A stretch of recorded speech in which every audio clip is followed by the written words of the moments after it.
चर्चा की शुरुआत करते हैं। डॉक्टर संबित पात्रा हमारे साथ जुड़े हुए हैं। सुप्रिया श्रीनेत कांग्रेस पार्टी का पक्ष रखने के लिए हमारे साथ जुड़ी हुई हैं।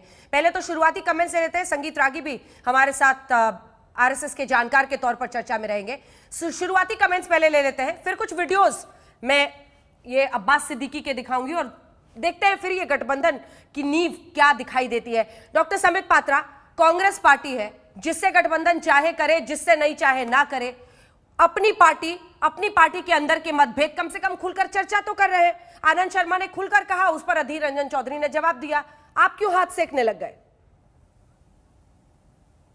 नहीं, हमें कोई मतलब नहीं है। मैं तो कहता हूँ मुबारक हो, ये अगर डेमोक्रेसी है, अगर ये खुल के कह रहे हैं और ये खुल के कहना अच्छी बात है। और ज़्यादा हो, सिर फटअव्वल हो, सड़क पे लड़े आके, हमारा क्या है।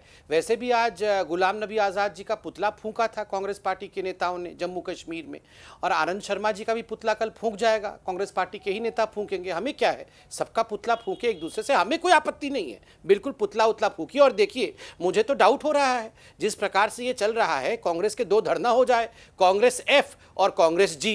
कांग्रेस एफ, बहुत सम्मान के साथ कह रहा हूं, कांग्रेस एफ मतलब कांग्रेस फुरफुरा शरीफ, और कांग्रेस जी मतलब कांग्रेस G23, उसमें भी हमें कोई आपत्ति नहीं है, बिल्कुल हो। मगर देश को सच्चाई से अवगत कराना ये तो हमारा कर्तव्य है ना। आप देखिए, बंगाल के अंदर ISF के साथ इनकी गठबंधन होती है, और ये ISF के जो नेता है सिद्दीकी जी, उनके बयानों को आप दिखाने वाली है, मुझे कुछ बताने की आवश्यकता नहीं है। आप बयानों को दिखा दीजिएगा, क्या बयान होते हैं। यही पार्टी है कांग्रेस पार्टी जो असम में AIUDF बदरुद्दीन अजमाल की पार्टी, जिसके ऊपर NIA का इन्वेस्टिगेशन चल रहा है टेरर फंडिंग के लिए, उसके साथ गठबंधन होती है।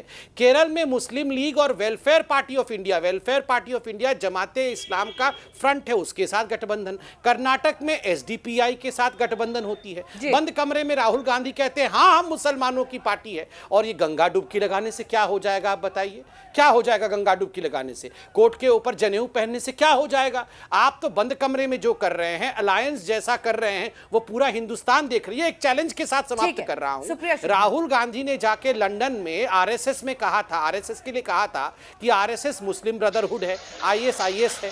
क्या यही वो ISF के लिए और मुस्लिम लीग के लिए कह सकते हैं? बिल्कुल नहीं कह सकते हैं। ठीक है, ये जवाब सुप्रिया जी देंगे, लेकिन सुप्रिया जी, दो सवाल है आपसे। ये जो शख्स है, इसके एक से एक बयान है, कोई भी, जितने हमारे दर्शक हैं अब्बास सिद्दीकी के, वो बयान सुन सकते हैं।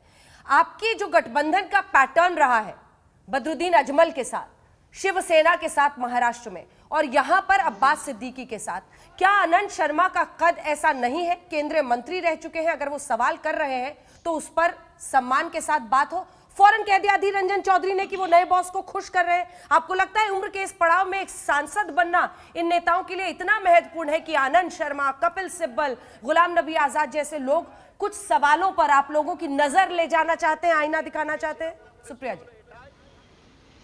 धन्यवाद। उम्र के इस पड़ाव पर मुझे ऐसा लगता है कि पूरी शिद्दत से संघियों से और ऐसे लोगों से लड़ना जरूरी है जो देश को विभाजित कर रहे हैं। उम्र के इस पड़ाव पर जरूरी है कि ऐसी ताकतों से लड़ा जाए जो देश को विभाजन, जो देश को गरीबी, भूखमरी और गुर्बत की ओर ले जा रही है। उम्र के इस पड़ाव पर जरूरी है कि भाजपा का असली पर्दाफाश किया जाए कि कैसे बेरोजगारी बढ़ा रहे हैं, किस तरह की मिस गवर्नेंस है। बंगाल की ही बात ले लीजिए, रक्त रंजित राजनीति की बातें चल रही हैं भाजपा और TMC में। इन्होंने सेंटर में बेड़ा गर्क किया हुआ देश का, वहां पर दीदी जी ने बेड़ा गर्क किया हुआ है। तो ऐसा है कि इस चुनाव के दौरान उम्र के इस पड़ाव पर या उम्र के इस पड़ाव पर नहीं भी, मैं तो उनसे बहुत छोटी उम्र में, जरूरी है कि असल मुद्दों पर बात हो। बात बंगाल के चुनाव पर हो। एक तरफ कटमनी पे बात होती है, उस पर ये लोग चुप हो जाते हैं। TMC वाले, अभी तक TMC को वो सपोर्ट करते थे तो गंगा नहाए हुए थे, अब वो कम्युनल हो गए। दूसरी तरफ भाजपा विभाजन की बात करती है और बगले झांकने लगती है। जब आप उनसे सवाल पूछिए, भाजपा से मैं एक सवाल ये पूछना चाहती हूँ कि उनके उसूल कहाँ थे? हम पर आप उंगलियां ताकते हो। और मैं आनंद शर्मा जी की प्रवक्ता नहीं हूं, मैं कांग्रेस पार्टी की प्रवक्ता हूं। मैं उनकी बातों का जवाब, अपनी बातों का जवाब, अपनी पार्टी की बातों का जवाब दूंगी। आप स्पष्टीकरण आनंद शर्मा जी से भी ले सकते हैं, क्योंकि उन्होंने अभी बीजेपी की और भी बकिया उधेड़ी, उसको नहीं दिखाया जा रहा है। अब जो स्वामी जी है, सुब्रमण्यम स्वामी जी, वो भाजपा की माननीय सांसद है। उन्होंने तो लगातार चाइना के अतिक्रमण पे, मोदी जी का सरदार पटेल नाम ले लेने से, और अभी GDP पर बोला है -15% है, बेरोजगारी पर वो रोज सरकार की बखिया उधेड़ते हैं। तो उनके भी सवाल कर लीजिए, उन्हीं के सांसद भाई हमारी बातें मत सुनिए, वही कह रहे हैं चीन ने अतिक्रमण किया हुआ है।